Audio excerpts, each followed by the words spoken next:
From downtown, this is Tim Kitzer from NBA Jam, and you're listening to NintenDomain Podcast. Boom shakalaka! This week on NintenDomain, we have played Nintendo World Championships, and we're going to talk all about it. I think there used to be a tree here, but there's still a shadow. Once again, best system for beat-em-ups ever.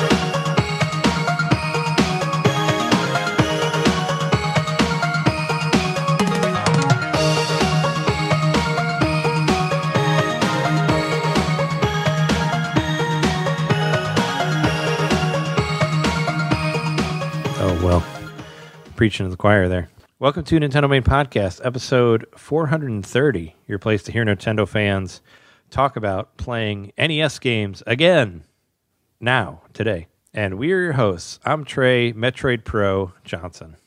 I am Shadow of the ErdTree, Mikowski. I'm John Tinklepit Knitter. He still kept that one. My original middle name was going to be Rabbid Lover, but I switched it. But we'll get into that later.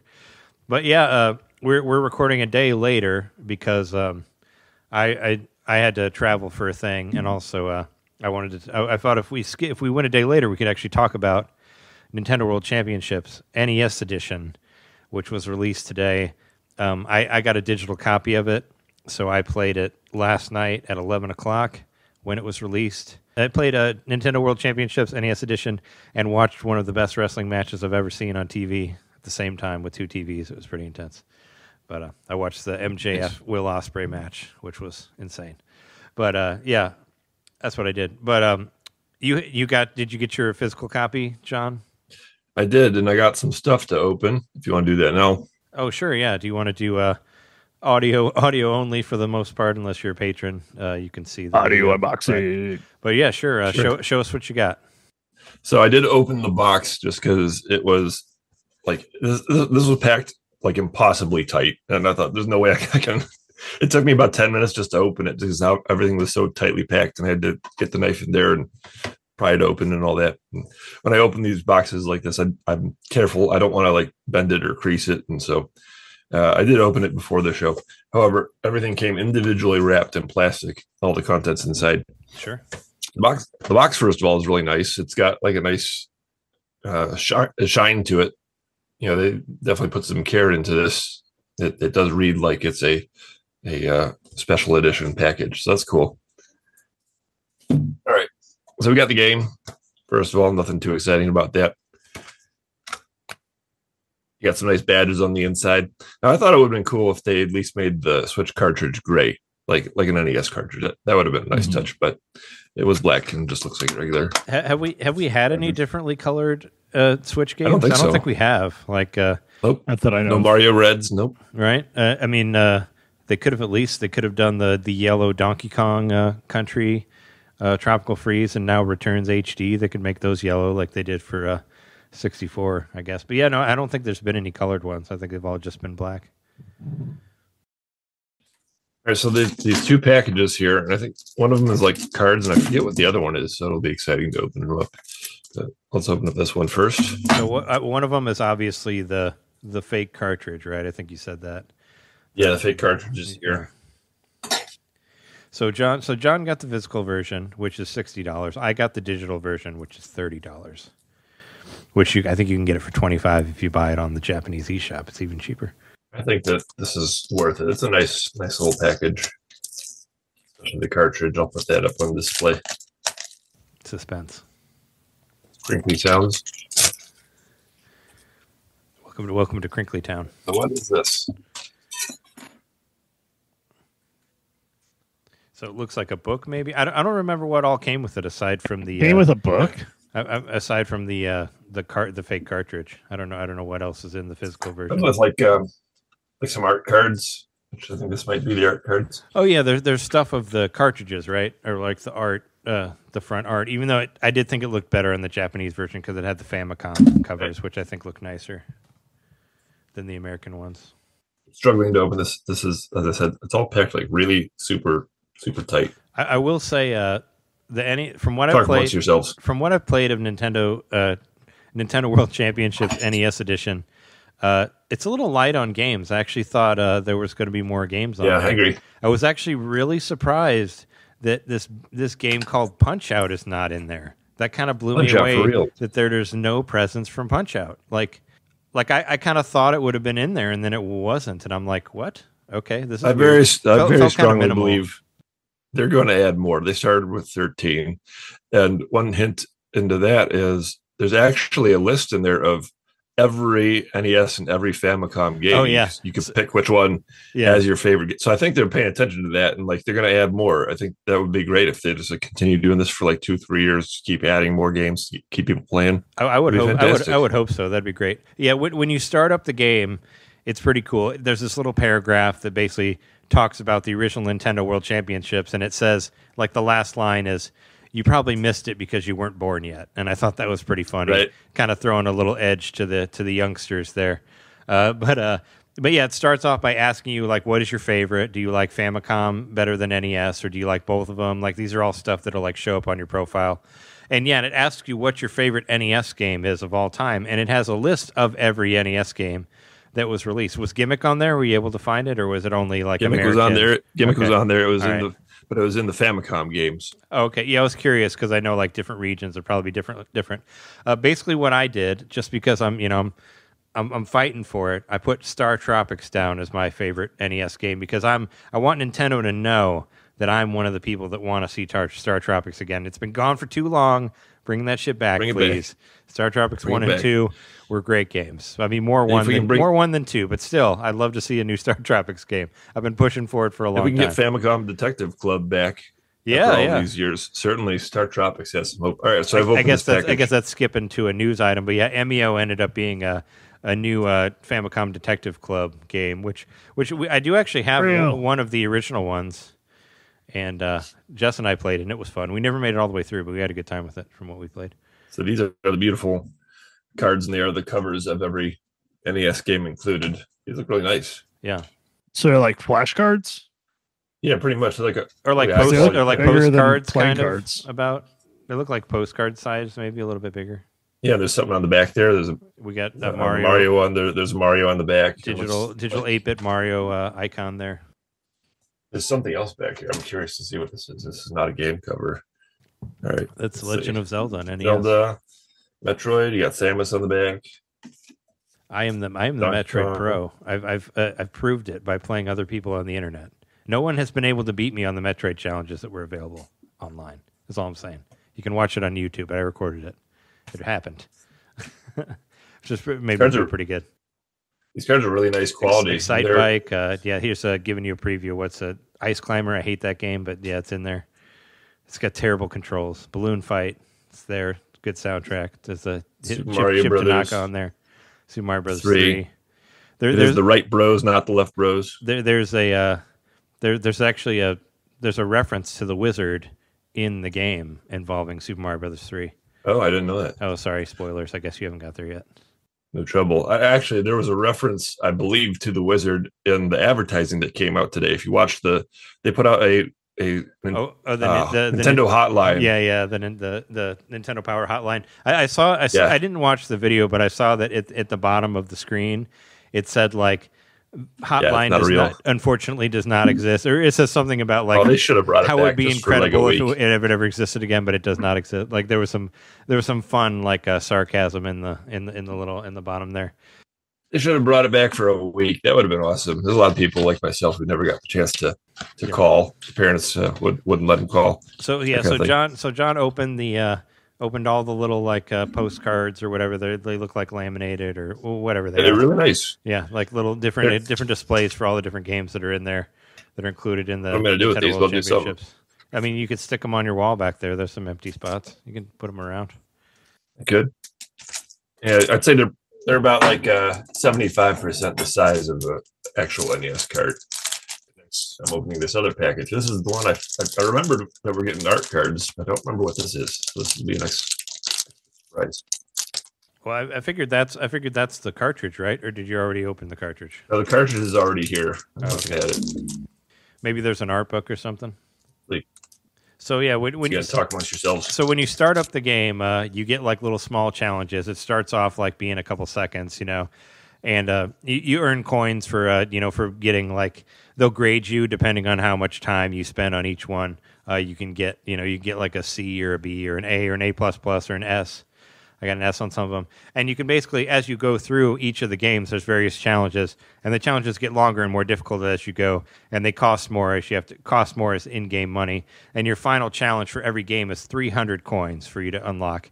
So like the end of Super Mario Brothers 1 is like playing through the entire game, speed run, which is really cool. That's what I was really excited about. And they're all different. Like so the speed run is like part of the single player. It's not like just a multiplayer challenge or whatever. It's part of the single player. Well, I think everything that you do on the game is included on there. Well, the single player is called Speedrun, and it basically has all these different challenges for every game. And you can beat each game by completing each of the challenges. So when you get all the way to the end, there's the $300 one, the 300 coin one, and that will be the longest one of all these games. But there's also online stuff which is getting chosen every week, where they'll pick different challenges, and you can do. There's a silver mode and there's a gold mode, and they'll give you different challenges based on that. And when I said I was Metroid Pro, is I was playing on the silver mode last night. I streamed it. You can watch it. And I was undefeatable on the Metroid challenge. It's basically you jumping up and going to a certain block. It's on the very first tunnel of Metroid 1, and I won every time with a lot of extra seconds left. So it made me feel pretty good. And actually, the final level so Metroid was the first one I played through all of them. The first one that I completed because I love Metroid. And the very last thing that you do, you don't actually get to fight Mother Brain, which was kind of a disappointment. There's no Mother Brain thing, but what you do, your final challenge is actually getting out after you beat Mother Brain. So you do the escape sequence. And I got it down to like 30 seconds getting through the whole thing, which I think is pretty awesome. I got an A++. I didn't get an S yet, but I'm trying to figure out in my mind how I can like shave down my time to get it to an S. But what's pretty cool, if you ever want to like grind for money, because sometimes you'll need extra coins to unlock shit, just do like a higher level challenge that you're good at, and just do that over and over again, because it'll give you like 70 coins per time. And that's how you build it up. And that's what I did with the Metroid one. Whenever I needed more coins, I'd just go back to the escape sequence and just run through that over and over again. I kind of have it memorized in my head because I've played so much Metroid, and I felt pretty awesome. And I have A's on all of the challenges for Metroid. Some of them A+, some of them A++. But I went through to make sure that all of them are A's, and I finished all of them because Metroid is my jam. So it made me feel really good. Also, I realized that I'm really fucking bad at Legend of Zelda on NES. I'm terrible at that game. I never beat it all the way, and I'm awful. And I'm not good at any of the challenges. But the final challenge for that one is actually playing through the first dungeon the quickest way that you can. And I know there's like some secrets to that. Sounds like you're more into this game than you might have thought that you would be. Yeah, originally I wasn't really into it at all. And and also we'll see how long it goes for, because I got about halfway through the game. Like if you put yourself to it, you could probably beat all of the challenges in one sitting, if you wanted to. But I think the real thing that we're going to need to see is the weekly online challenges that they're doing, because that's actually what's competitive and all that. But interestingly, like when you win, you don't get points or anything. For as far as I know, it doesn't tally like how many wins you've had. So that's going to be a problem too. And I couldn't figure out how to play like a friend online. Like I thought it was only random online people. I couldn't find a way to, aside from having I know where the couch co-op stuff is. I know that's party mode, but I don't know if you can play like a friend of yours like online. Actually, I think you might have to be in the same room. So I was looking for that too, and I was looking for something that was like, if I could check in on Trey, and how are they doing on all these different challenges, and they don't have something like that. Yeah, that's what I wanted too. Like, why can't you check your time, like your friends' times for everything? I couldn't figure out how to do that. I mean, granted, I was playing it at 11 when it was launched digitally, and I know John was getting it, but I knew you wouldn't get it later. But I didn't check my friends list to see like who else had it. But I did get. There was a lot of people playing it. I played it with a lot of Japanese people also on there, but yeah, I couldn't find anywhere just to show, like, it should automatically show like, hey, your friend did this amount of time, or if that's not in there, I feel like that's a major missed opportunity. Like that should be, you should be able to compare it to your friend's times and all that. I don't know why that's not in there. That was in like Need for Speed, the Need for Speed game that came out years ago that's on Switch. You can do that, or like Neon White, you can do that. You know, which was an indie game, but still, like this is a Nintendo game. Come on, these are NES games. Like you could do all this shit. So I found it a little. I've opened the other package. I've opened the other package, and this is really cool. Enamel pins. Whoa, those are cool. Oh yeah, you do These like really pins. cool. So Yeah. all right, so these pins, the way they exist in the game, you basically get a pin for every challenge if you get above the A ranking. So when you get to A ranking, you get a pin for that. But you also get a pin for fully completing a game, like doing all of the challenges. You get a pin for each of those ones. And you can also, with the coins that you gain in game, you can also unlock different sprites that'll represent your profile online. You know, so I have I originally did a running Samus, but I think I just have the regular Metroid one. And there is one where you have to go through a tunnel where you just have to freeze Metroids and just go past them as fast as you can, which is pretty cool. So you do go into the final level, but there's no Mother Brain stuff. But yeah, on what you were saying, John, like it would really surprise me if they don't add stuff to this. I mean, like it feels kind of a little like it's been getting 7s all around, and it does feel kind of like a little bit of an unfinished product from what I've seen of it so far. And don't get me wrong, I do enjoy it, and I do like, you know, actually I made it all the way through Kid Icarus, and actually this is the most I've ever played Kid Icarus, because I had to memorize this whole fucking maze area. It was the final thing. And it's cool because most of the time when you're doing the smaller challenges, it'll like point you where to go. It'll give you little arrows. But when you're doing your final mission of whatever one, there's no help whatsoever. But you can look at a page that is basically put together like a Nintendo Power magazine page, and you basically have to memorize the route. But it's not going to help you out while you're doing it. So like that, the Kid Icarus one, if you don't, like when you fall through a thing, and if you don't go immediately left, it'll start all over again, and it'll all loop back to the beginning. So if you don't know like where you're going, you won't be able to finish it. And then you have to fight like this, was like the twin head dragon or whatever it's called, Twin Flames or something like that at the end of it. But I mean, it's, you know, I know Kid Icarus is similar to Metroid, but I never, you know, spent as much time on that as I did with Metroid. Do you see the Eggplant Wizard? Oh, yeah. Yeah, there's a whole challenge based around the Eggplant Wizards. But if you get turned into an eggplant, it automatically rewinds to you not being an eggplant. That's a lot of it, too. It'll kind of help you out. Like when you're trying to do the run-through of like... If you fall in a pit as Mario, it'll rewind automatically. Yeah, if you fall in a pit as Mario or you die, it'll rewind. But if you die from running out of time, it keeps going. Because that happened to me on Super Mario Bros. 1, because I didn't remember where exactly to go in 8-4, and I got a little lost. And I made it to Bowser, but I ran out of time right when I got to him. So I had to start all over again, which I ended up getting a C for that. But whatever. I mean, when was the last time I beat Super Mario Bros. 1? It's been a minute. I plowed through it pretty quickly. Oh, and the other thing that sucks, if you played a lot of Nintendo Switch Online games, you know how you're used to pressing like a ZR and ZL to rewind? If you do that, it restarts the whole challenge. So don't fucking do that. Oh boy! Like I did the same. I did it a couple times when I was trying to play through all of Super Mario Brothers 1. I got like all the way to 8-2, and I died. And me just already instinctually hit L and R, and it goes all the way back to like you've never done anything. It starts the whole challenge over from 1-1, and I'm like, oh my god! I'm like, I need to like train myself to not do that because it automatically starts you over. So be careful about that. Don't touch those because it'll automatically restart the whole thing. And when you're doing these long ones where you got to go through multiple levels, you don't want to fucking do that. You need to just like take your death and just keep going. You know, like just, you know. But I'm used to like rewinding, you know, like you would on like Game Boy Advance or Super Nintendo or any of this Nintendo Switch Online stuff. Sure. And it's the same way to do it. And it automatically restarts you. And I was like, like when you're in like 8-3 and you're like, oh my god, now I'm at 1-1 again. Fuck. And I didn't do that well like that time through and whatever. And I don't know. I thought I did pretty good for the most part. But so I beat all of the challenges for Metroid was the first one. And then I did Super Mario Brothers. I beat all the challenges for Legend of Zelda, Donkey Kong, and Kid Icarus. Those are all the ones that I did. So I did get to the end of Donkey Kong. There's not that many, but I did. And I did actually get an S ranking for the final level of Donkey Kong where you knock out all the little pins and then you drop him down to the bottom on his head. I got an S ranking for that. So that was pretty cool. Wow. Nice.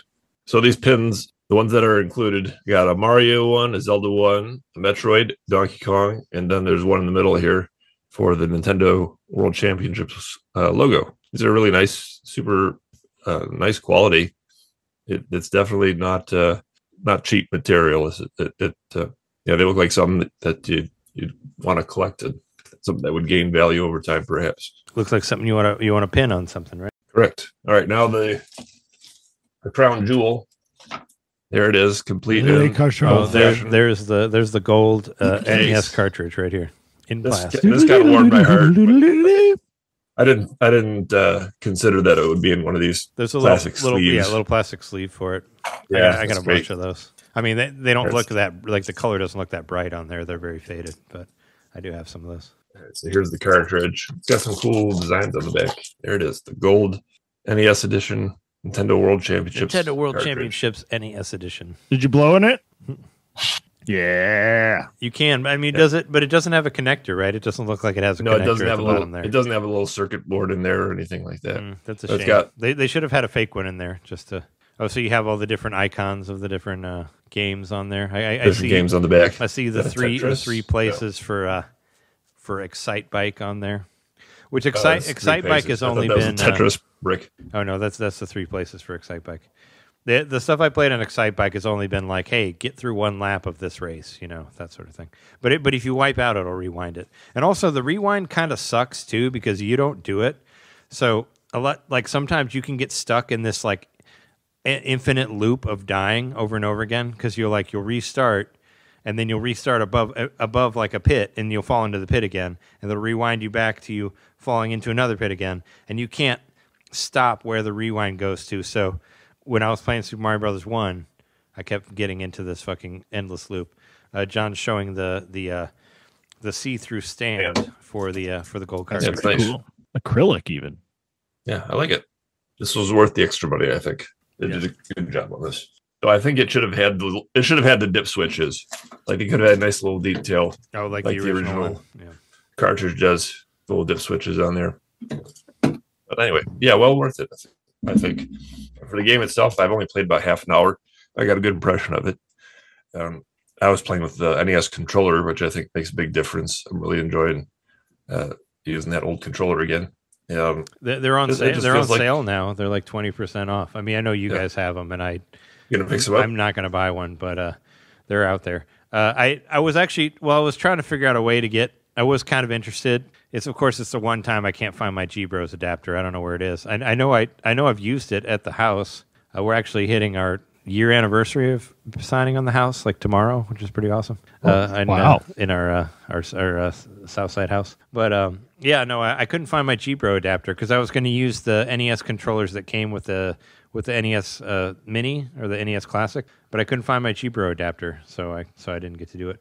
But actually, this is an idea that I had when I first started playing the game. I was like, I should play it with the N64 controller because the B button is above the A button, and you could play it like you would a Super Nintendo controller, where you run and then you go down to jump, and it worked perfectly until I got to Metroid, and it's like hit select to shoot a missile, and I look at my 64 controller and I'm like, there's no minus button, so you cannot shoot missiles with the 64 controller. So I had to retire it and go back to the 8-bit DOE. But man, it was really cool when I didn't have to switch to missiles. And I'm like, fuck. Yeah, I think that's the only game that uses the select button is Metroid, and that's my favorite one. I guess I could remap it to a different button or something, but it felt real nice because trying to do like the kind of claw thing where you do the B and move over to the A. It was never ideal for me. I prefer the YB thing where you you boost and jump with B, that sort of thing. So that's how I prefer to do it. But I mean, I made do, even though I think my finger was kind of cramping a little bit towards the end. But I'm sure it feels good with the NES controllers if you have them. Yeah, it feels right at home. I feel like it gives me an advantage having the muscle memory with NES games and that controller. Those I'd uncomfortable do a better job controllers with it. with their pointy edges. Such a pointy ass controller. Not comfortable. Really stabs you in different parts. Yeah, I think I'm gonna be playing this a lot. I think I'm gonna stick with it. Yeah, I'm curious to see how much you're gonna get out of it, John, because it is competitive online. I mean, it's kind of the same as Mario Maker, right? It's how much effort they're gonna put into it. That's really what I want to see. That's really what's gonna give it legs or not, because. Yeah, I've enjoyed it so far, but like I said, I'm already like halfway through the game, and if I had like a whole day to play it, I would have beat the whole thing, But I got But then it's like after that, now you just have to wait for cool challenges to happen for you to compete with other people online. And that's cool, but also there should be something to show like how much you've won or whatever. You know, like take something from fucking Tetris 99 or like F-Zero 99. There's like different icons you can unlock to represent your profile that you get from winning a certain amount of matches and all that. Like why don't we have this on Nintendo World Championships? I don't understand. Like these are all in-house Nintendo stuff you've already done. Like it's already there. Like just copy off those other games that were, you know, that did so well. Like, and we can have a good one here, you know? So I don't know. I think just the fact that they included a list of every NES and Famicom game on there. It's like a nod to say there's more coming along the way. I think so. I feel very confident they're going to be so. like in a month or so after the initial wave dies off, they'll say, "Hey, check this out. We added, you know, I don't know, Kickle Cubicle or whatever. Star Tropics. And walk up and play Kickle Cubicle." Yeah, I want some fucking Star Tropics challenges. That'd be so much fun. Like yeah, beat the boss, that like octopus boss where you like freeze the water to like with the dolphins and all that. That'd be great.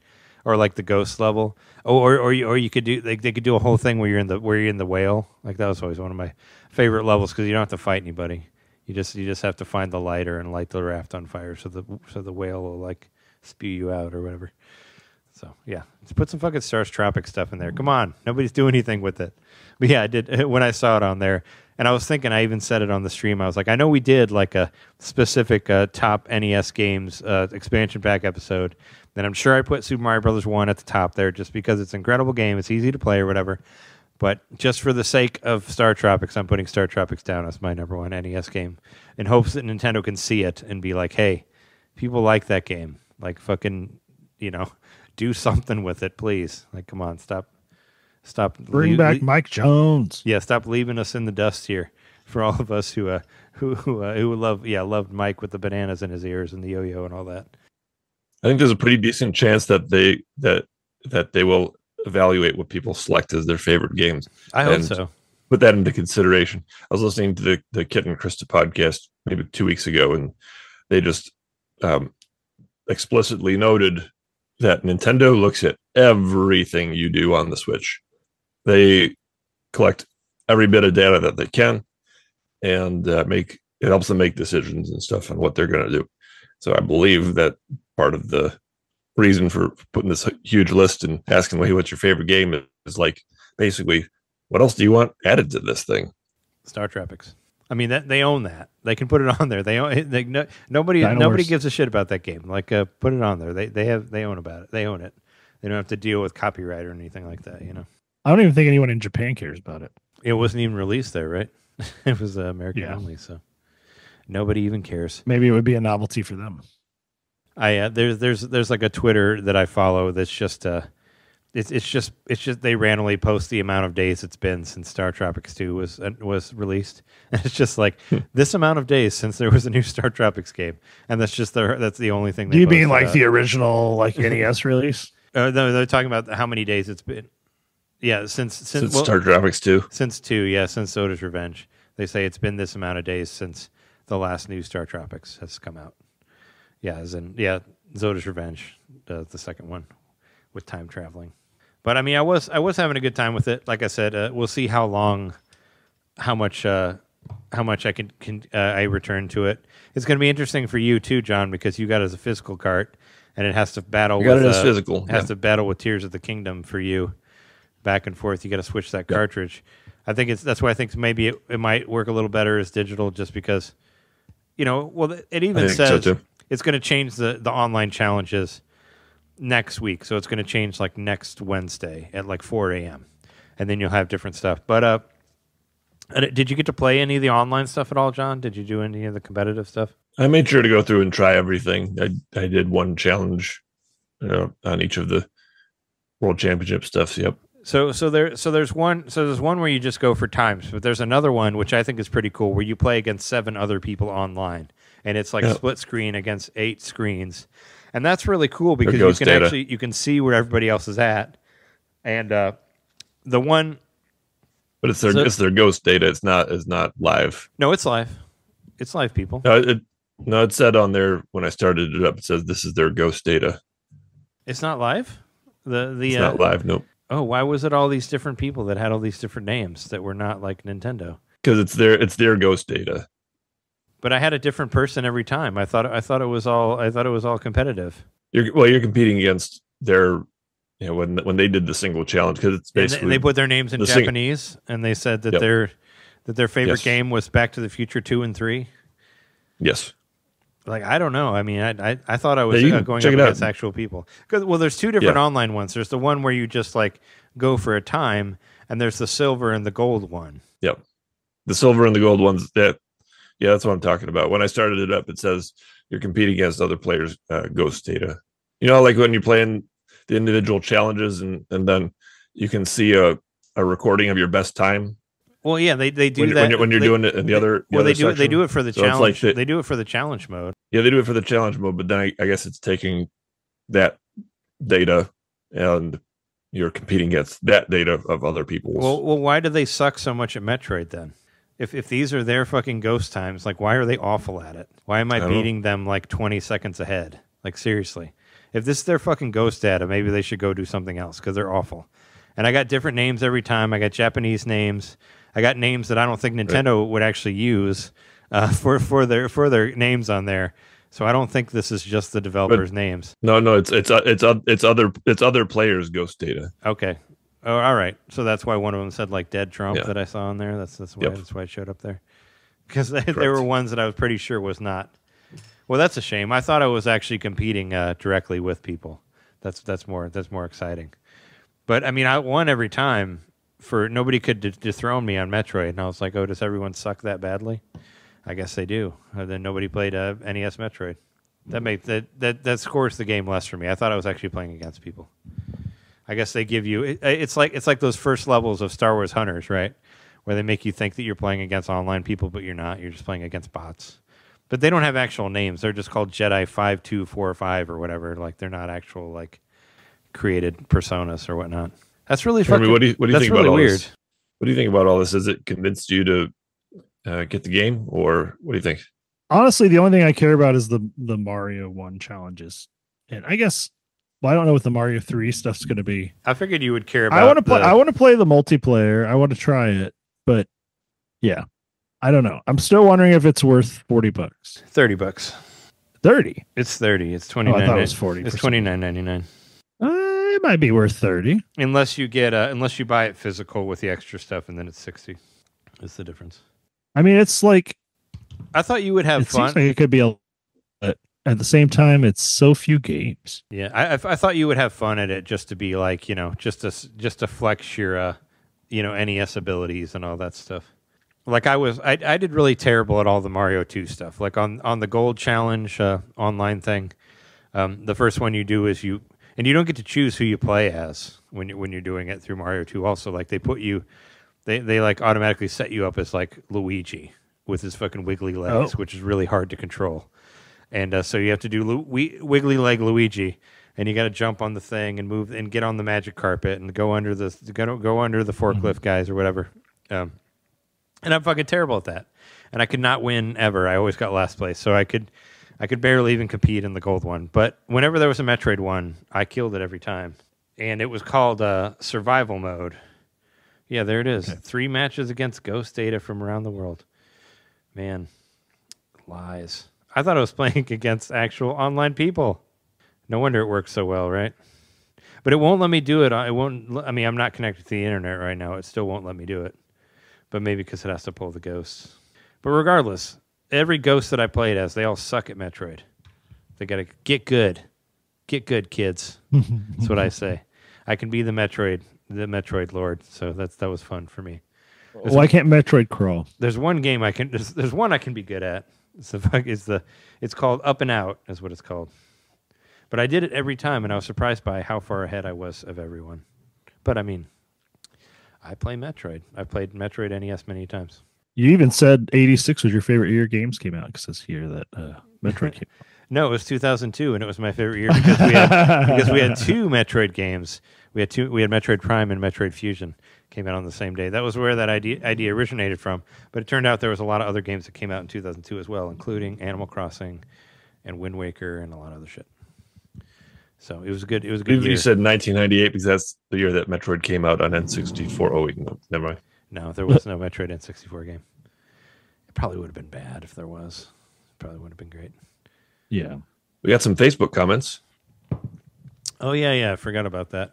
So yeah, we should if we had an award for it, we should give it to Hutch for being the quickest person to respond to any of our any of our podcast episodes, recordings. Yeah. He responded off of the Patreon video. It hadn't even been edited yet. He responded like hours after we posted the video of us recording to John's it was Adventures of Mr. Coo or whatever. Is because of the decent Mr. Coon who occasionally takes trips to the moon. Mm-hmm. I mean, he just tried it out and just showed that it worked on his Switch. So yeah, I don't know why it didn't work on mine. I gotta try it again. Have you tried again since? I didn't download it. I didn't download it on my own. I haven't tried it, but yeah, he tried it out. Just he hasn't played it. Just wanted to show that it worked. But also after the full episode was the full edited episode was posted, he added another thing. His comment was currently playing Trails through Daybreak and loving it. Trey, I think you, as a ease aficionado, would too. And since it is a gentle jumping on point in the series, now is the time, especially since they said the whole series is about to wrap up. And I'm looking forward to playing the demo. I have it downloaded. I just have not got to it yet. But I hear it's good. And I heard it was a good jumping on point. So I do want to try it. I got a little distracted by that other game that was on that had a trial the week before. And John Wedgeworth also commented on our expansion pack episode, the one that was released to the public for 4th of July. And I just wanted to mention that, he responded to me, but I guess in that episode, I said, I am 4, and it turns out that's one of his kids' favorite young adult novels is I Am 4, and asked if I'd actually read that book, but I haven't. But the title sounds familiar. I feel like there was an anime or something called I Am 4 or something like that. But he asked me what I meant by that, and I was like, well, I don't remember because we recorded this a year ago, but I'm sure it had something to do with whatever games we were talking about for 4th of July and all that. So that's where that came from. But I mean, it's cool to hear that somebody listened to the expansion pack thing that I put up for 4th of July when we weren't on here. That was a good call. I thought that was a good episode to keep the seat warm while we were away. Yeah, America episode. So yeah, is there anything else I want to say about Nintendo Switch Online? I like the split screen for doing this challenge stuff. Just so you can watch where you're at when you're watching your own Ghost. I thought that was a really cool way to do it. So when you're trying to beat your own times, you can always kind of like glance between the two of them and be like, all right, well, I'm farther than I was here, or I could see where I fucked up here, and it does really help you for speedrun type stuff. And it was really a way to turn that off. I didn't see. Is there a way to just zoom in on the screen that you're actually playing? I don't think you can. Oh. If you can, I don't know if you can. I'm guessing not. This game is it's pretty bare bones as far as it's pretty bare bones, but I do like the presentation. I think the presentation is pretty nice and evocative of the Nintendo World Championship, the actual event, and I like having the fake people cheer you on and all of that. Yeah, I was going to say that it does make it pretty exciting. It's pretty cool that they cheer you when you're doing like the fake online Ghost mode. They do kind of cheer and ooh and ah, like depending on whether you die or however you get through, that sort of thing. Are all the games on this thing? The games that are NES Mini? You mean the ones that are on I think so. On the World Championship? Yeah. I think they're all on Nintendo Switch Online too. You don't even need that. It's just like, there's like I said, there's games that maybe you never really played much of, like me and Kid Icarus, where it's like, here, get through this big maze in Kid Icarus that you've never done. You kind of have to sort of learn it just to complete it out. And I am planning on completing everything. Like you can kind of see here, I don't know, you can see how many challenges I've done. These dark ones are the ones that I'm missing. So as you can see, I've already done over half of it, maybe like 70% of it. So like here's the dark ones are the ones that I'm missing, but I've done all this other shit. So, but you do get like achievements, quote unquote, for it. Stuff you can have on your online profile and that sort of thing. So I don't know. We'll see. I imagine it's going to be pretty fun in person. Like I'm excited to play it 2-player with Jess. you know, because I know they're going to wipe the floor with me on Super Mario Brothers 2 and probably Legend of Zelda NES as well. But that's what's kind of fun about it is you can be good at some things but not others. You know, it's like maybe you excel in this one or not this other one. And like I said, I did pretty well because I could do really well on Metroid. But I mean, I did get to the point where I did win the Zelda one, which I was normally toasting, and it was just like being on one level, just like kill all the Octoroks. And a lot of the Zelda stuff too is like use the fire to find the secret to everyone, or do the bomb and get the one thing. Like a lot of it is stuff that maybe you don't know about or you do know about, and it's like, here, do this in this certain amount of time. But I said it seems like maybe like a tutorial if you haven't played it before. Yeah, it is. It is kind of. I mean, like I said, the opening paragraph of it is like is basically like the Nintendo World Championships were things that happened before you were born. So it's very much like aimed at the youngins who maybe don't play NES games. So it's like here we can teach you how to play NES games. But it also is kind of like a tutorial about like speed running and that sort of thing, which I think is kind of cool. You know, like and there's also a little demo that you can watch of like each challenge, which is good because sometimes you just get into it and you have no idea what the fuck you're supposed to do, which I did plenty of times where I just started and I'm like, oh wait, what the fuck am I supposed to do here? And it doesn't really say, like the title of it may not really tell you because it may just be like a play on whatever the things you do. It won't actually say what you have to do. But there's also some of when I was playing the balloon fight stuff, I was like, I was like, I did this on WarioWare. I did this on the WarioWare game on Game Boy Advance. Because, yeah, the balloon fights ones are very similar to challenges you already did on WarioWare and Game Boy Advance. 100%. Like this, I was like, this exact... I do. Were you getting strong WarioWare vibes? Like, I saw like the list that you're completing, which reminded me of WarioWare. Without the wackiness, without the gross out humor or whatever. If a bunch of NES games were a WarioWare game, this is it. It was reminding me of the 9-volt stuff in particular, obviously, because 9-volt pulls directly from Nintendo stuff. And in the original WarioWare, there are challenges in this that are in that as well. It's like especially like Legend of Zelda and Balloon Fight. Like Balloon Fight 100%. I was like, oh yeah, no, I've done all these things before in WarioWare on the original Game Boy Advance one. I was like, oh yeah, I recognize this one. There it is. So I mean, yeah, some of it's a little bit the same. What do they do with the music in these really short challenges? Are you just like getting the beginning of the loop? You're not like, because one thing Wario did really well was integrate like the games as they rolled up, they would match the tempo of everything else, and I mean it's not the flow would keep going. It doesn't work like WarioWare where they like throw you at a thing and you have to figure it out in 3 seconds. Like this one, you pick a challenge and you play the challenge for however long you want to, and then you quit out of there and then you do another challenge. It's not like it doesn't throw like a whole bunch of them at you at once, one after another, like WarioWare would. Like as far as the music goes, yeah, it's pretty much the start of the loop, and yep, that's it. Nothing fancy. Well, it's the original game, but there are some cool extra stuff like in the menus that I think are decent, like video game music. But yeah, it's all like directly from the original games and all that. So. I don't know. I mean, I'm going to keep playing, and I was having a good time with it last night. You know, like I said, I think it's going to be a fun couch game for Jess and I to play. And it's it's you want to play Ice Climbers again for the millionth time? That is my favorite of the original NES games, like Ice Climbers. People know that about me. I have an Ice Climbers tattoo on my left buttocks and my right buttocks. Yeah, you got to have both of them, the two climbers together and attached like across your crack or something. But no, I do have to say, as far as like there being less games on there, I'm so happy that Mario Brothers 1 is not on there because fuck that game. That game's almost as bad as Ice Climbers. They both have incredibly bad controls.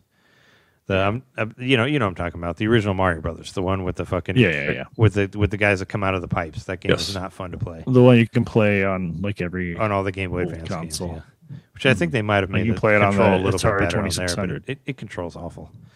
So yeah, I'm glad it's not on there. So, but yeah, that and Ice Climbers kind of have the same like floaty. Actually, Kid Icarus kind of has this weird slidey control to it too, and there's parts where like you can't go into certain doors, but you try to jump on a platform, but you'll still slide into the door, but then it rewinds you outside of it. And I'm like, this is so, just let me just turn around and leave. Like the sliding of it is really annoying. Like you don't like stop on a dime or I don't know. A lot of those older games got real bad controls. But I think, Yeah, we could probably move on from there. We spent like, 50 minutes on it? 47 minutes? At least. So there we go. So let me just, I only have like one other thing to talk about, and we can do that and maybe take a break. So the only other thing I wanted to talk about is Mario plus Rabbids, Sparks of Hope. It's got its weird looking claws into me during the trial. I did actually really enjoy it, and I did end up buying it for $15. Did you ever finish the first one? No, I didn't. I didn't finish the first one because it got really hard. Because the first one you can't level up your characters, but in the second one you can. So that was kind of a big deal for me also. The original one you could only like upgrade your guns, I guess, but you couldn't like actually grind. But you can grind on this one. But I think what I really like about this one is the movement is really smooth. Like you can, in Fire Emblem where like you get your character and you have to move the reticule around and there's a little arrow and that shows the way you go. Right.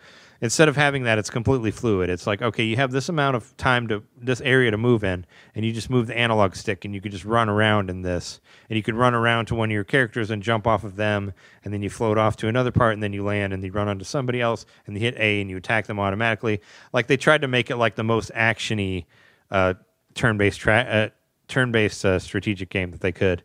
And I think that's what makes it really appealing to me. And I've heard people talk about it for a long time. It's something I've been wanting to play forever. I just needed something like a Nintendo Switch Online free trial to actually let me get into it. And I put was it pretty cheap when you bought it? I bought it for $15. So yeah. Yeah. Most of the time when they do trials like this, they put the game on like a really heavy sale as well. It's also Ubisoft, so their game's always going. Yeah, it was $20, and I had some gold points, so I paid $15 for it. Is what I did. So it was a 15 marked down from 60 was worth it for me. But I will never pay full price for an Ubisoft game. Yeah, they kind of got that own. They kind of have their own. That's to their own detriment, I guess. Is that any new Ubisoft game, it's going to go on sale soon enough. But no, I mean it's fun. It's such a weird game. Like it's so strange. Like you're just playing this game where Peach has a fucking umbrella with a shotgun attached to it, and you can just cap motherfuckers just out of nowhere. And I'm like, this. Why does this game exist? It's so fucking weird. It's like the penguin. It's like let's play as a Rabid Mario. It has these fucking bionic punchers. He has this like these mechanical gloves that he's just punching the fuck out of people with, and it's just so silly. And yeah, Luigi has like this bow and arrow that he's capping people from far away with. I'm like.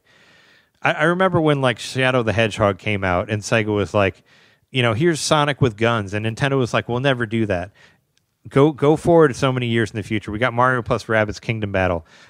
Mario has fucking guns, and then and Sparks of Hope. Peach has a fucking shotgun. Like it's like what what the fuck? It's such a weird ass game. It really is. But if you remember, that game was kind of sort of leaked like before it came out. The first one. Were so confused whether or not it could be real. So the sequel's not as shocking. I mean, granted, it might be more fun, it might be more refined, but we're not surprised to see part 2, knowing that the first one did well. Sure, but they did actually. You do see a little bit of thing. You do see things like I said. Now that you can level up your characters, you couldn't do that in the original one. That's obviously because the original one got really, really hard, and that's part of why I stopped playing it because it got hard as fuck. And if you don't, if you're not like super like strategic brained or whatever, you won't be able to get through it. But I mean, the fact that you can actually like, kind of grind more on this one made it a lot more fun. And it's really fast. Like there were a couple levels where I was trying to do it where I could get it all done in one round, where I could just kill everybody in one round. And I did it multiple times. So you could be like, boom, boom, boom, just get right through it. But you can also see about how they're, a lot of people don't like the Rabbids, mostly because they're annoying and they're like the, whatever the fuck they're called from Illumination, like the minions. So they have like cool Rabbids that you unlock now. Like I unlocked this Rabbid named Edge, and he's basically like Cloud. He's got like a big giant sword, and he's like all angsty, and he doesn't say anything to anybody. He's all like, "Fuck you, I'm better than all of you." So you can tell that they're trying to like fit in these extra cool Rabbids that aren't just like the Peach Rabbid and the Mario and the Luigi Rabbid and all that. But oh yeah, and there's the Sparks of Hope, of course, which are based off of the Star Sparks that you have from Mario Galaxy, where you feed them, like a shine, whatever star bits, yeah, and they can they'll upgrade for that. So like you you can upgrade them, and they'll transform. They don't say that, but it's the same thing from Mario Galaxy. So you can upgrade that as well, and that's basically like having different like element powers, like having like fire and wind, and like wind and water or whatever. And there's different, there's different characters that are, or like slime, or like spark, or there's different characters that are weak to different things, and you can use that in there. And there's, different character types that move in and out. But yeah, it's a fun one. It's just a funny thing that it's a thing it took me forever to get around to. But I did put a good like 15 hours into it already, so I played a lot of it. So I was really enjoying it. And there were some sales that I just wanted to mention. Strange Brigade, which is actually it's almost a sequel to it's like a sequel to Zombie Army 4, that game that I reviewed way back when. It's like by the same company. But Strange Brigade is basically like, what if we took Zombie Army and made it an Indiana Jones game? So like you're basically like like an Uncharted type of, you're looking at like old tombs and stuff like that, or like Tomb Raider maybe, but less puzzly. And you fight all these like ancient demons that exist in certain areas and come back to life. It's still kind of like the same like horde mode, but it's all 4-player. You can play it online. It was something I'd been interested in a while since I knew that it was made by the same people who did Zombie Army, and I bought the deluxe edition for $9, marked down for $59. So I got a big sale on that. Nice. And also I finally played Zombie Army Trilogy, which I had bought a long time ago but never played. But I convinced my friend, my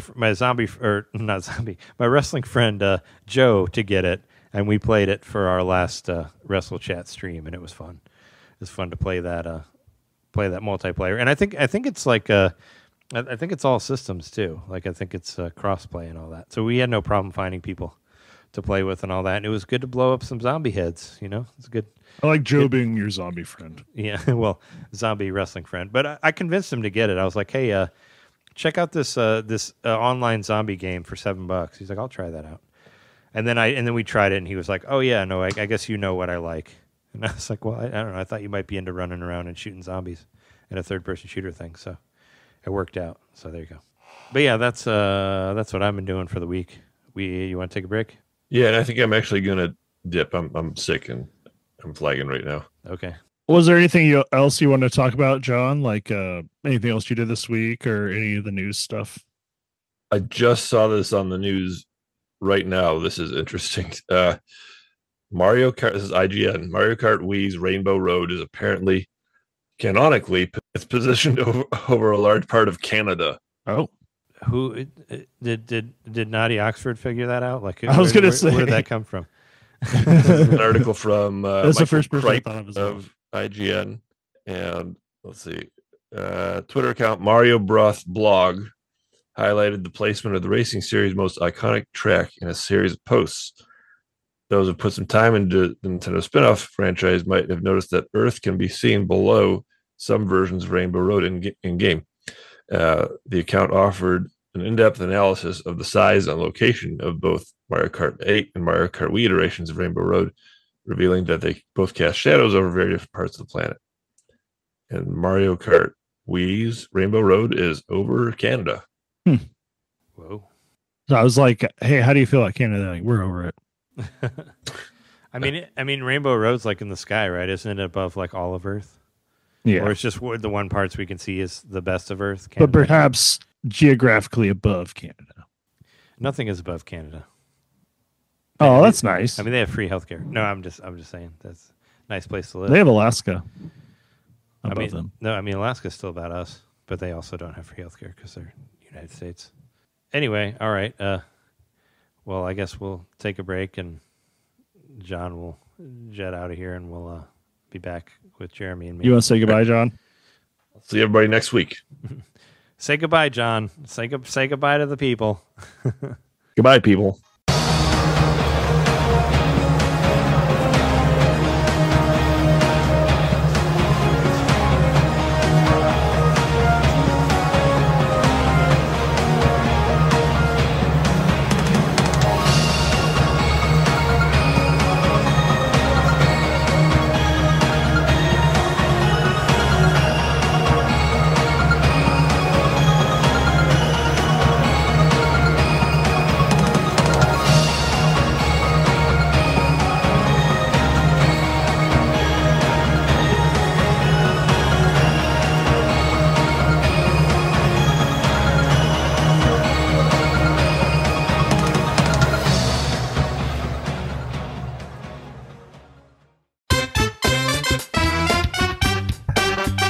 Hey, you. It's me, Mario. Yeah, you. Subscribe to our Patreon to hear our bonus shows, which happen every month. I'm tired.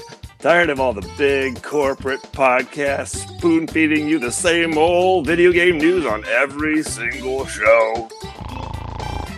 Spaghetti. Ravioli. Then expand! With NintenDomain Expansion Pack. It's us talking about old games that were important to us. It's us interviewing people that we meet at conventions. And heck, it's live shows from those same conventions. It's basically everything you could want that NintenDomain ever made. Here we go! And it's just $1 a month. That's less than a bad indie on the eShop. It's $12 a year, which is less than Nintendo Switch Online. Thank you so much for subscribing to our Patreon and supporting NintenDomain. Just go to patreon.com/NintenDomain podcast and hey, Mario, let go. Whoa! He's throwing us back to the show. So long, Bowser. Patreon.com/NintenDomain podcast. Game over.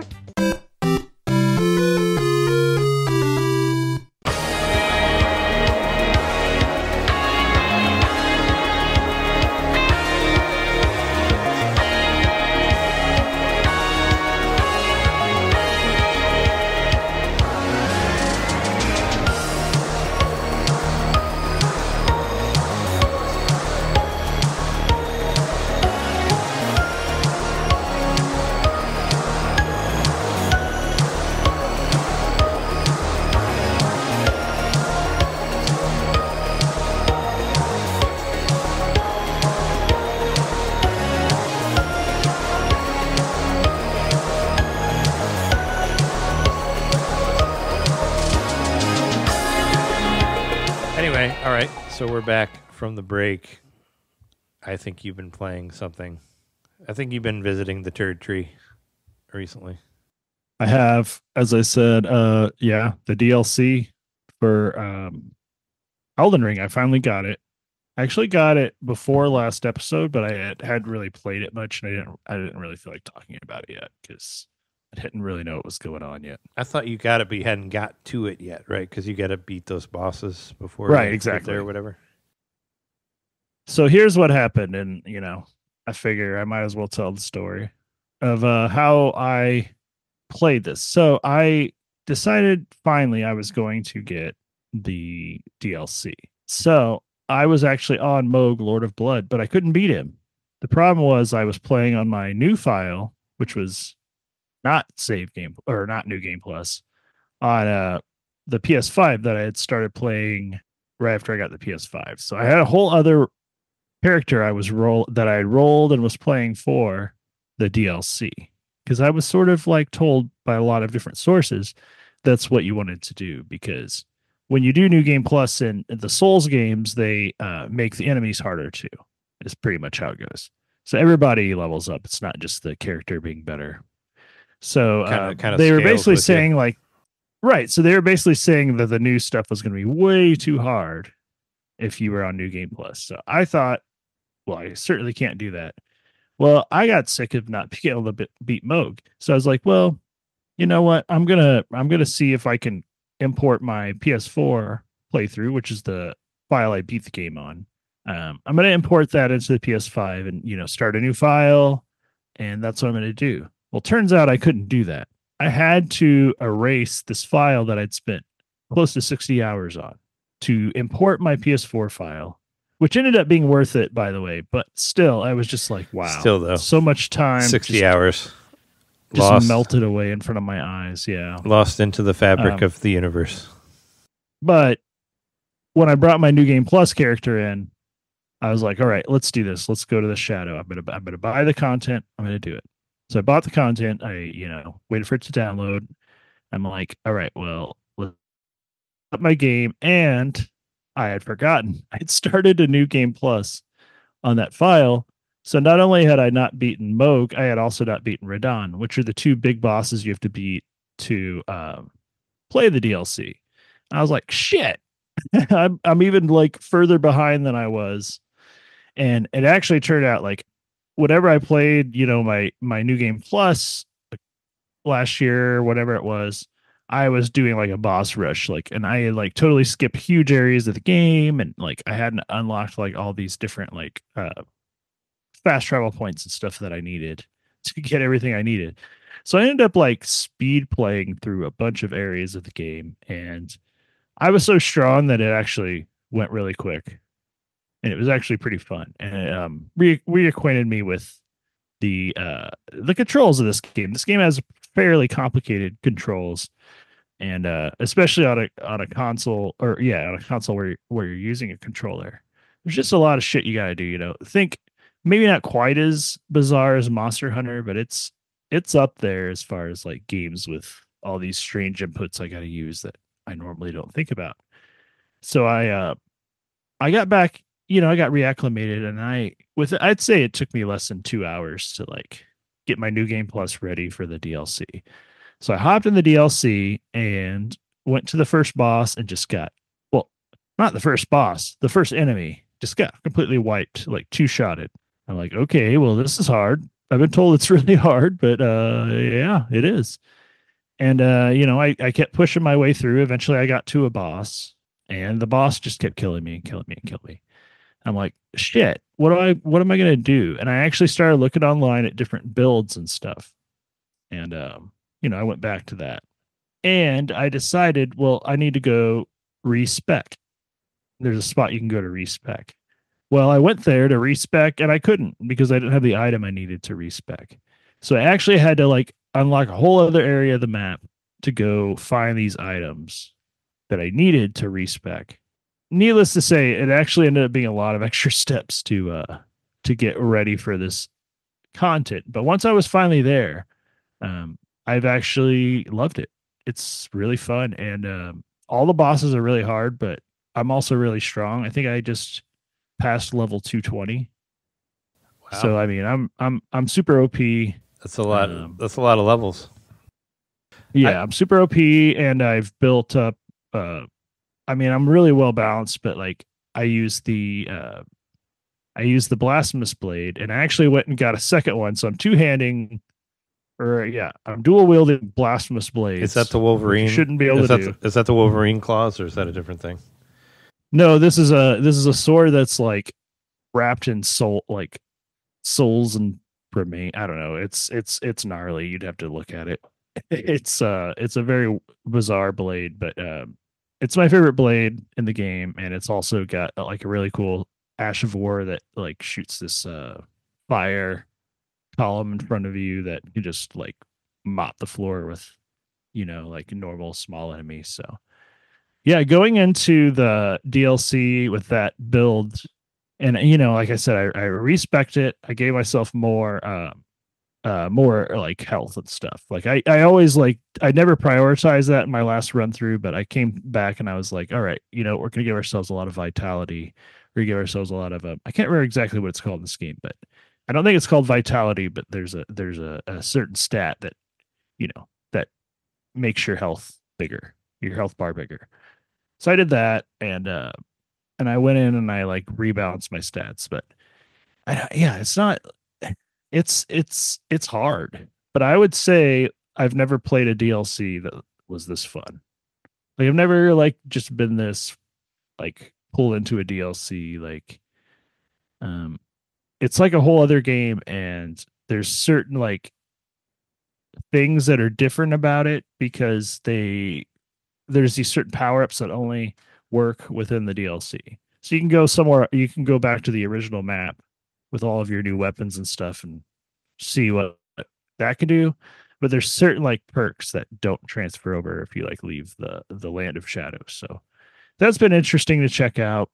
I've also had a lot of fun just going back and being like I said, like I wanted to dual wield the blasphemous blade. So I've been playing the DLC for a while, but then I was like, I'm gonna go like defeat Radigan. Or not Radigan, what's his name? See, I've only fought him a couple times, but he's Rykard. I'm gonna go defeat Rykard at the Volcano Manor, and I'm gonna get another sword of his because I think that's the only way you can do it is by using New Game Plus. So I don't know. I love this game. I've been playing it a lot. It's like whenever I get stressed, I with this game, I switch over to Balatro. I play that for a few rounds, and then I go back to Elden Ring. And yeah, I'm fully back into it. I've beaten 5 bosses, I think, out of 10. Are you playing it on your phone or are you playing it on the TV? I've been playing it on the TV exclusively. Yeah. Have you played it on your phone at all? Have you done any remote play on that? I've tried it. Like I said, I only ever I play Balatro in bed sometimes. That's really all I use remote play for. Otherwise, yeah, I'd rather just play on the big ass TV. So that's the way I play it.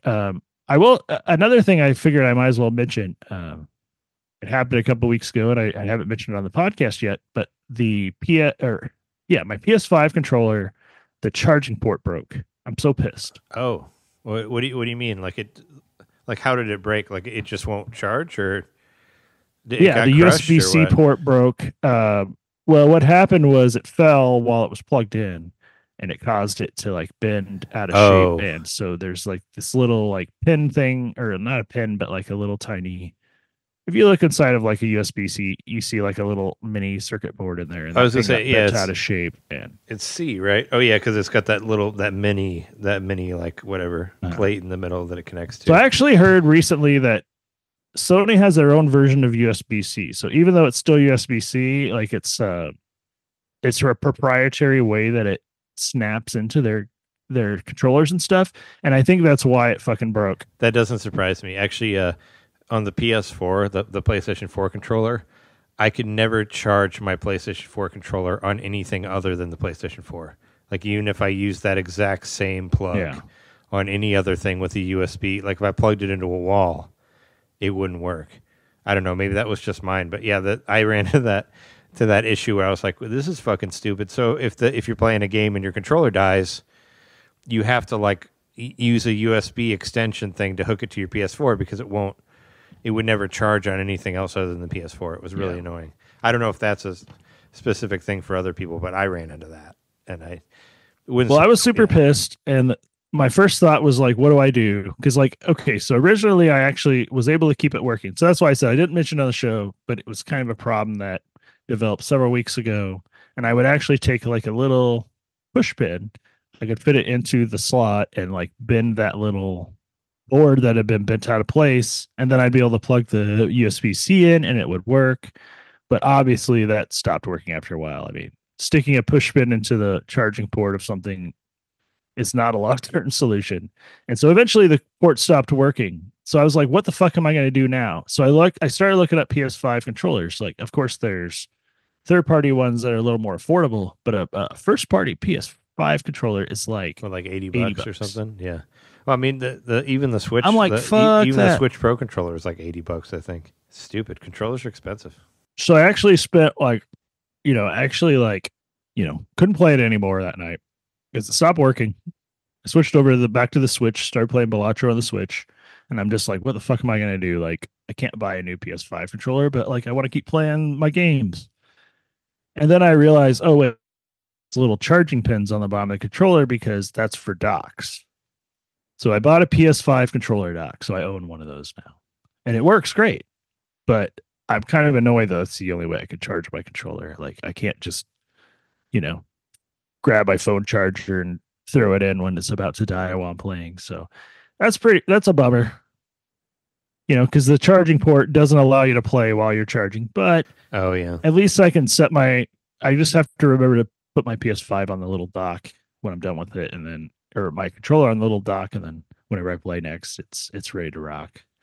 So yeah, that ended up being like less than $20. I got a third party one, so it ended up being the solution I should have made, I think. So it's just one of those things that you just like put your controller on and it charges it, right? Like kind of like a it's got like 2 little contacts on the bottom, and you but it doesn't have to connect through the USB-C, is what you're saying, and that's why it works. Correct. Yeah. It's these proprietary little like metal contacts on the bottom of the controller that interface with the dock.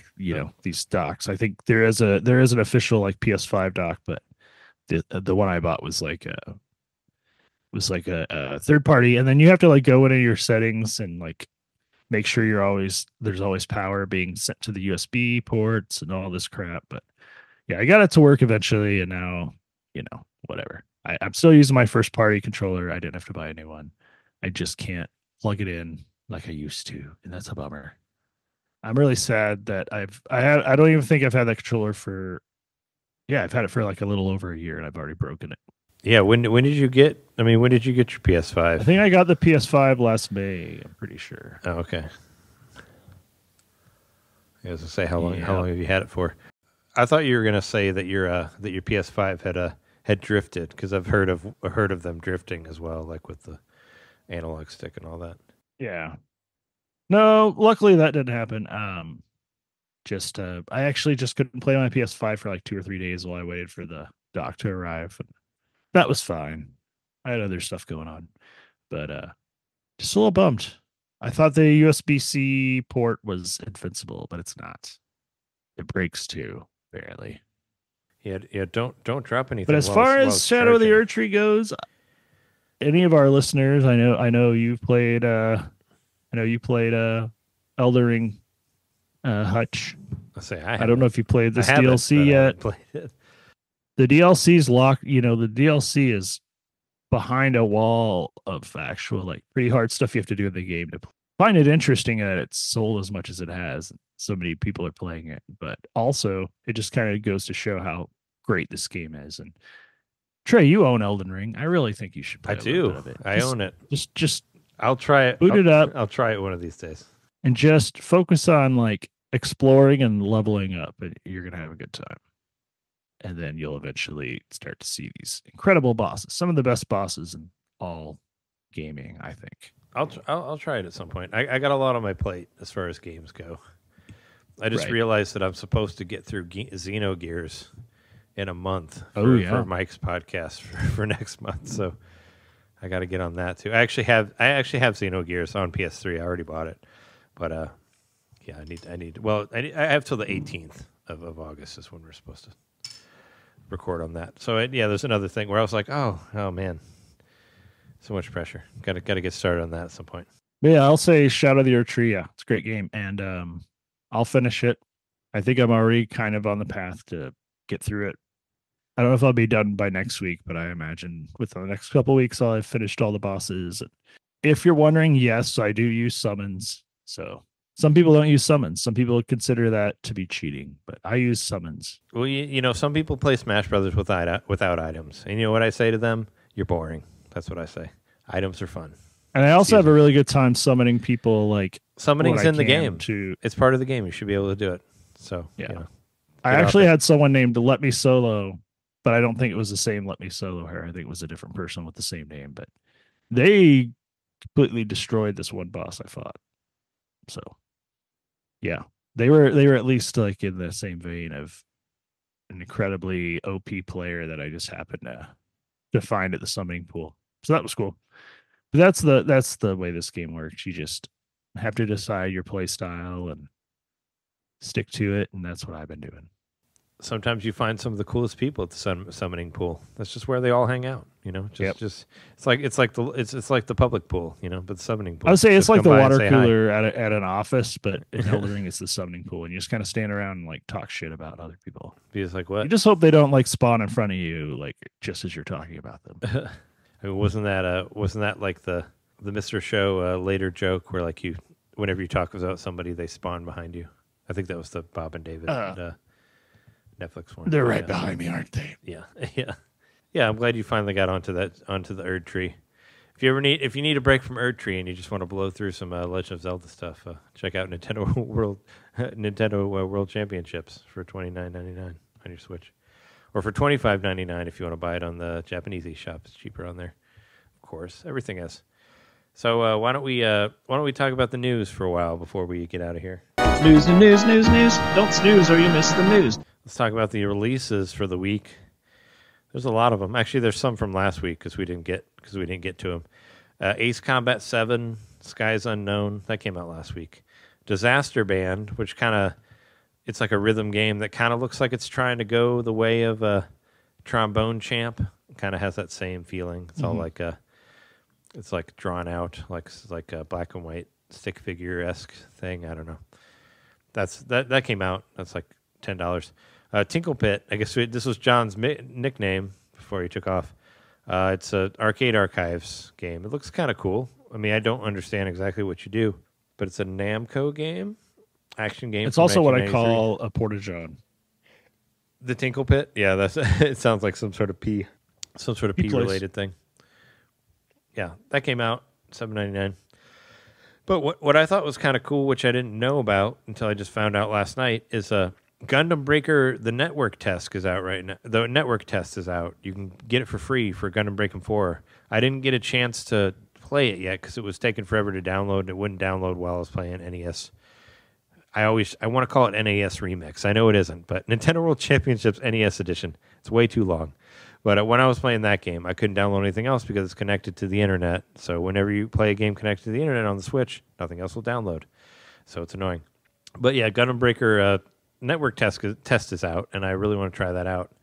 Shim is out too, which I got it. It's a couple bucks off. It's like $22 now. Shim was the one where you play that little frog-looking character that like jumps between the shadows from one thing to another. It was an indie game that looked really, really cool. I played it a little bit last night, and after playing Nintendo World Championships for a while with all these NES stuff, and then you switch to Shim, it's like, wow, this game is pretty. Because you're going from like an NES game to this like really, really beautifully made indie game, and it's like, oh wow, look at this. This looks real nice. So yeah, play NES Remix for a while, or NSO, and then switch to that, and you'll love it.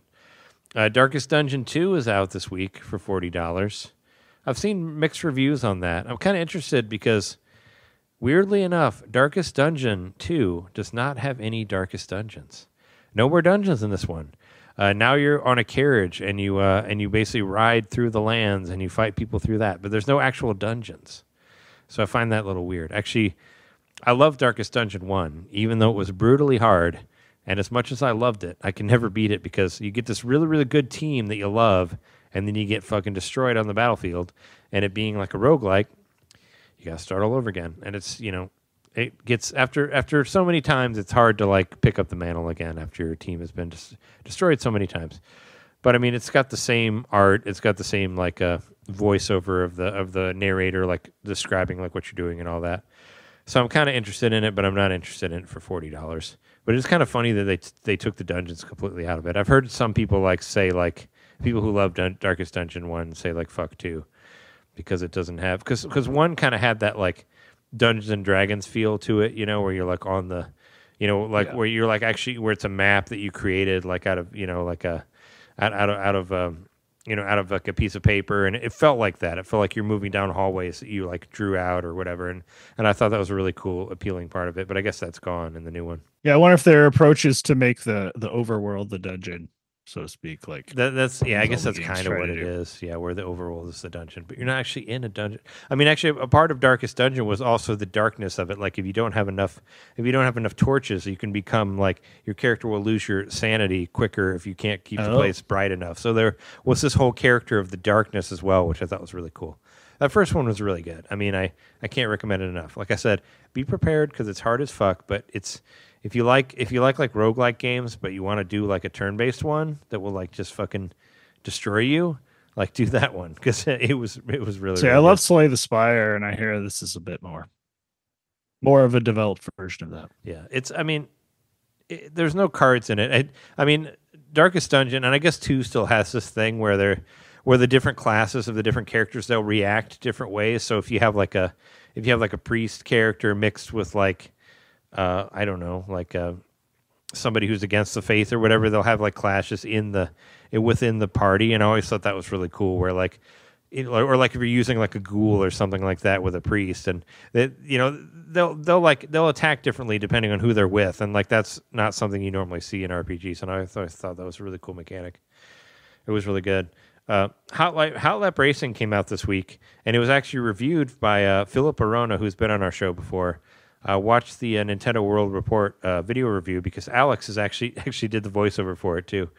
But it's a new racing game. It looks all right, but it's cool to see the two brothers come in for that one.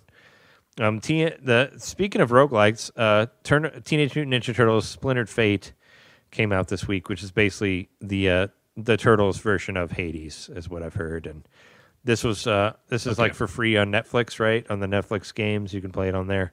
But now it's available on Switch, and I guess the Switch version has couch co-op, and the Netflix version doesn't. So you can actually play it in the same room with 4 players as a Hades type game, which is pretty cool if you have enough people around to do that. So that's cool. I say enough people, maybe the whole roguelike thing becomes less of a stressor. Sure. But speaking of roguelikes, I didn't understand John's joke on the Slack the other day. But there is actually Rogue, the game that started roguelike. It's actually out on Switch now. Like it's crazy. It's like that other RPG that influenced everything, that did a remake that Digital Eclipse did. You know what I'm talking about? What's it called? Influenced Dragon Quest. The Atari thing.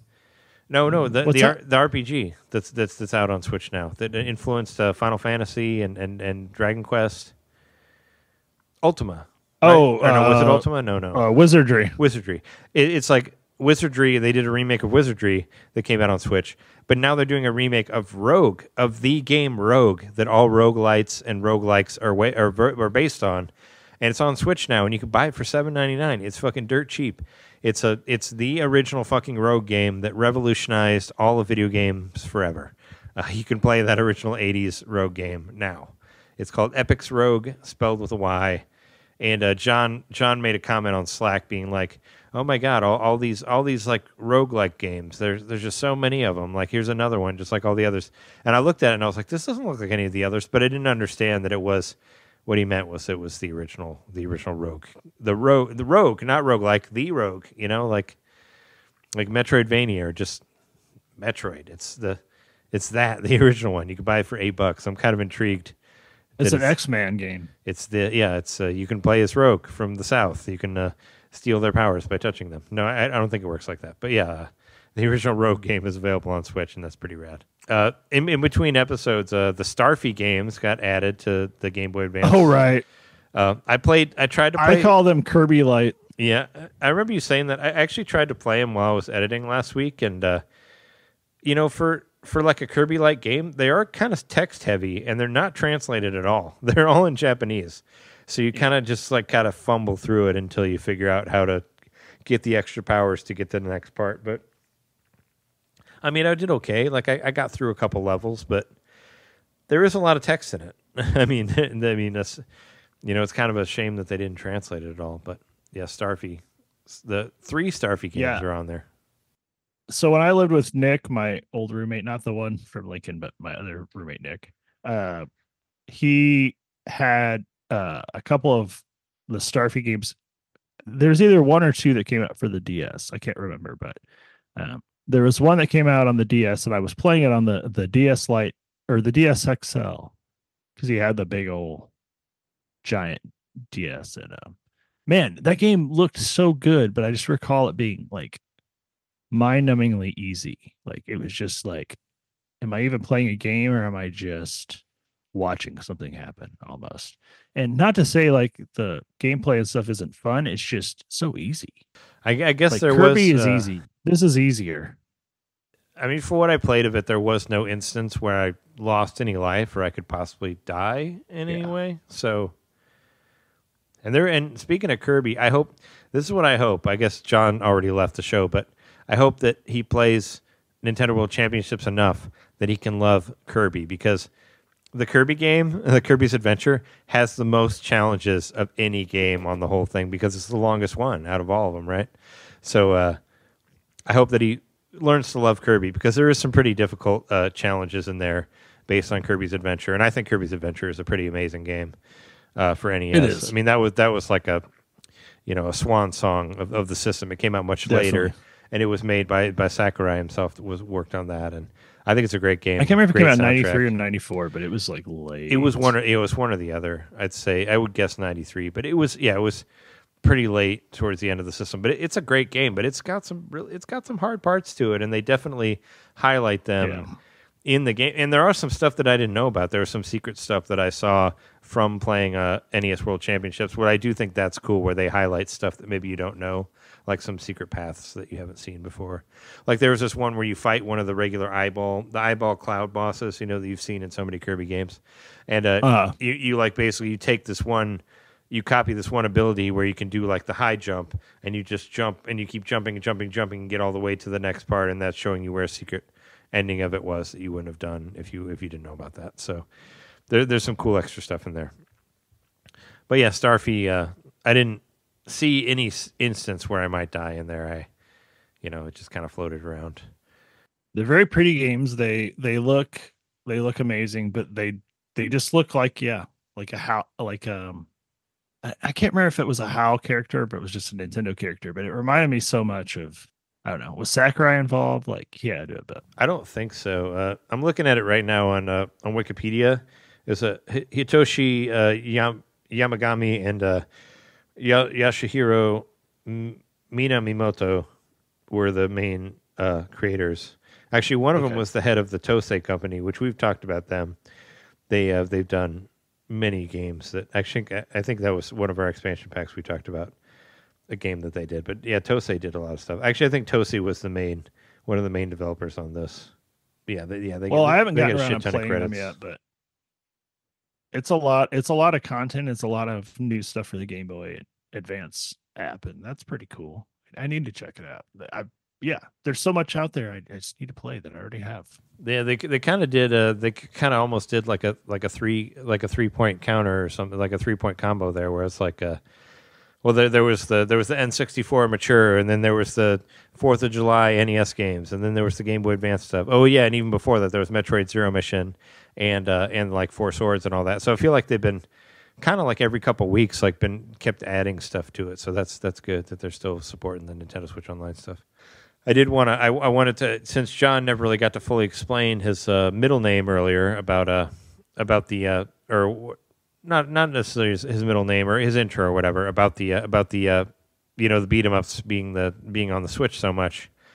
There was a new announcement that there's another Karate Kid game. There's a Karate Kid fighter coming out called the Karate Kid Street Rumble, and it kind of looks like the TMNT Shredder's Revenge. I don't think it's the same developers, but it kind of has that same style, and it looks like a really fun beat 'em up on that. And also there's a new trailer for Toxic Crusaders, which is another beat 'em up that I really want to play. Also, Teenage Mutant Ninja Turtles Mutants Unleashed, which is another new beat 'em up, is coming out in October 18th of this year, which just got a release date. So those are all the things I think he was mentioning earlier. I was trying to piece it together, just so we don't have an empty thread on here, that all gets finished up or whatever. But aside from that, the only other thing I can see on here that we might want to mention, I think we do want to mention this, and I had seen this too, but and this is perhaps a light spoiler, but ESRB rated the new Zelda game, and it appears like Link is playable. So you may not just be Zelda, you may also be Link in this game. So I don't think that's a spoiler. I think that we saw that in the reveal of the game. Do you remember how the game started out with you as Link fighting Ganon? With Link, yeah. And then you get defeated by Ganon? I think that is what that is referring to, is that you start off the game playing as Link, and then they do a fake there, and you start as Link, and Ganon's incredibly hard, and you get defeated, and then you become Zelda. I think that is what that means. That's what I'm taking from it. So I think that's where we're going for that one. I mean, I think it's also possible they'll be in two separate realities interacting with each other, which is very Nintendo if that's the case. Maybe so. I figured it was just a part that we saw, that you'll just start off as Link and you won't be able to do your thing you're supposed to do, and then you'll go on from that, is what I thought. But I don't know. But I mean, pretty much that is all I can really think of to talk about in the news this week. We're we're definitely in the valley between releases, and we sort of got our E3 stuff with Nintendo and had all of our surprises, and now we're just kind of sitting around waiting for the next release. And I mean, what's the next major release? It's Brothers. Brothership? No. Brothership is in November. We'll have I thought that Zelda was in like August. I thought it was like in August or September. The one where you play Zelda. Wow. Echoes So of Zelda's Wisdom. coming out soon. Yeah. Well, I mean, it's Echoes of Wisdom is either in August or September, and then Mario Party Jamboree is in October. So I mean, there's and I think Brothership is finishing it off because it's mid November. So that's gonna be the last release. Okay. Directly from Nintendo. But I mean, I thought that June was July was going to be pretty packed too. I mean, well now we got Nintendo World Championships and Shim and that One Piece game is coming out at the end of the month, which I'm still interested in, especially since it's been my my workout show. It's been pushing me to do that fucking that dumb cycle, but the show's really good, so it's getting me pumped for the Switch game. So I'm excited to play it on Switch. I know it was already out on other systems, but yeah. It's the 26th. Oh yeah, it's a couple days before your wedding. I remember saying that on the when we talked about the Direct. So yeah, it's coming out on the 26th. So probably won't get that one, but it's $40 on the Japanese eShop if you want to get it for cheaper. It's much cheaper on there. I'll be playing real life Stardew Valley. Yeah, I mean, this is going to be a little bit of a shorter episode than we've had recently, but I think that's fine. I think we covered Nintendo World Championships, and we covered kind of the news for the week, and now we're just kind of waiting for the next thing, right? Oh, I guess there is one more thing I wanted to mention, just because. So I don't know if you know, there's this game. It's on Switch right now. It's called Yeah, You Want Those Games, right? So here you go. Now let me see you clear them. Have you seen that? That's basically what it's called. And it's made by the people who did Katamari Damacy, and it's basically a collection of those shitty games that you see advertised to you on various social apps, like on Facebook or Instagram and that sort of thing, where it's like pull the one pin to where you fill up the area, but you don't kill the guy up here, or like shoot the bullet off the side and reflect it on and hit the other guy, but not yourself. It's just like a whole bunch of collection of games like this.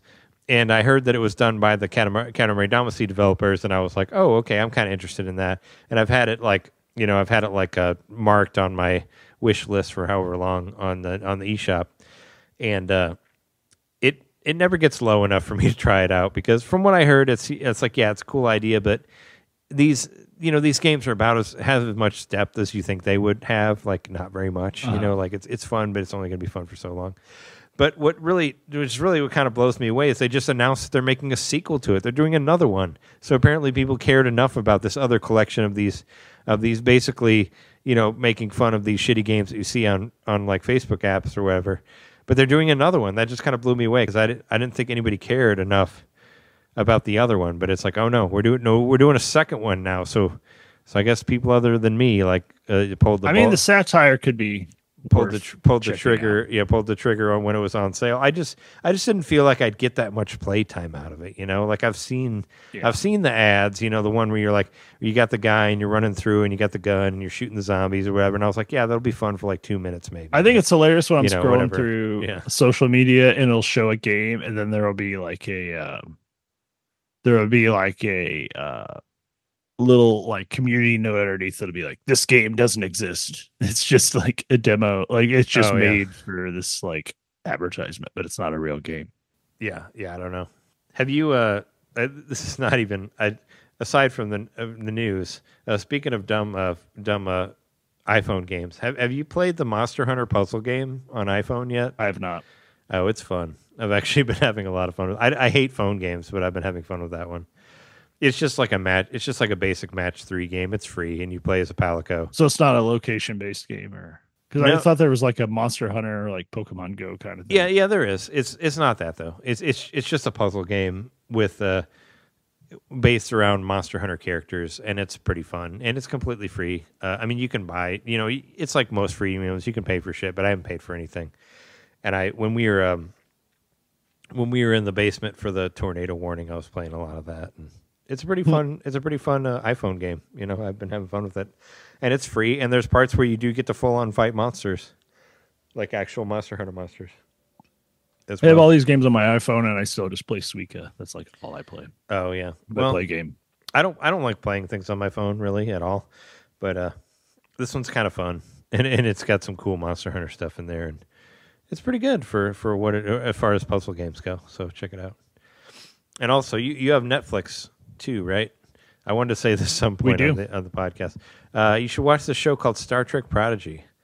It's it was basically kind of sort of inspired by like the Star Wars Clone Wars. I think it was a Nickelodeon show. Anyway, there were 2 seasons that they did, and they showed one season on Paramount Plus, and then it was actually canceled after one season. And they put the and Netflix picked it up, and they put the second season out. And actually, Jess and I are like halfway through the second season. It's really good. I'm surprised that's on Netflix and not on Paramount. Yeah, they actually abandoned. Actually, Paramount has pretty much abandoned Star Trek. That's how we know. That's how we know that we're in the fucked up times of movies and TV and all that. No, Paramount's kind of abandoned Star Trek because I mean, what was it? CBS All Access is what it originally was called before Paramount Plus, right? And that started with Star Trek Discovery. Now Star Trek Discovery has been canceled. Lower Decks will end after this year. I mean, we might have a couple more seasons of Strange New Worlds after that, but I feel like they've gone away from all the Star Trek stuff, unfortunately, because that was what they birthed the whole streaming service was based on Star Trek originally. Anyway, if you ever like Star Trek Voyager, Prodigy kind of became a sequel to Star Trek Voyager, where they brought back like Chakotay and Janeway and Janeway and the Doctor as well, and it's actually really good. Like I've been loving that second season. It's been done really well. I like Janeway and Orange is the New Black. Oh yeah, well I didn't realize that was the same person, but yeah, of course it is. Yeah, it's the same. It's the same character. But no, the idea of it was like, how do we describe like Star Trek to kids who don't get Star Trek? So it's like this. So it's like it's this cartoon kind of explaining the world of Star Trek to people who maybe never seen Star Trek, but they get into some really cool stuff, and it ends up becoming a sequel to Voyager. But yeah, I've been really digging it, really digging that second season. So check it out on Netflix. You can watch. There's like 40 episodes on there. They're all like 20 minutes long. They're not that long. I don't know. Plus, if you have Netflix, I guess you can play that Ninja Turtle game we talked about. Yeah, earlier. You can play Splintered Fate on there too. Yeah, but aside from that, I think we're good for this episode. Thanks everybody for listening to episode 430. If you'd like to support the podcast, go to NintenDomain. Go to patreon.com/NintenDomain podcast. We actually just did a really good episode about video games that predicted the future that has already passed. I thought that was a really fun one to do. What do we call it? Games of Future Past. Basically, sci-fi games that took place in years that have already gone past. So here's one spoiler, like Crystalis. 1997, crazy war happened. That was a long time ago. So yeah, we talk about a bunch of games like that. It's a lot of fun. That was really cool. You can listen to that, and that was like our 63rd of the expansion pack episodes. You can listen to 60 plus others. Plus, there's bonus stuff in there. And if you're in a higher level, you can see videos of us early recording the podcast, and you listen to WERT radio, and all that fun stuff. And if you want to watch my streams whenever I do them, go to twitch.tv/NintenDomain podcast. And you can also catch them later at youtube.com/NintenDomain podcast. And all that. And, whatever. Find us on Blue Sky, Twitter, whatever. Look up NintenDomain. You can find them there. Find them there. Jeremy hugs the cat there. I don't have any cats to hug. I'm in Kalamazoo by myself here. But yeah, we've been your hosts. I'm Trey Johnson. I'm Jerry McKeskey. And thanks everybody for listening. We'll see you next time. Bye. Oh, that's an old one. See it. I haven't heard the high pitched bye in a while.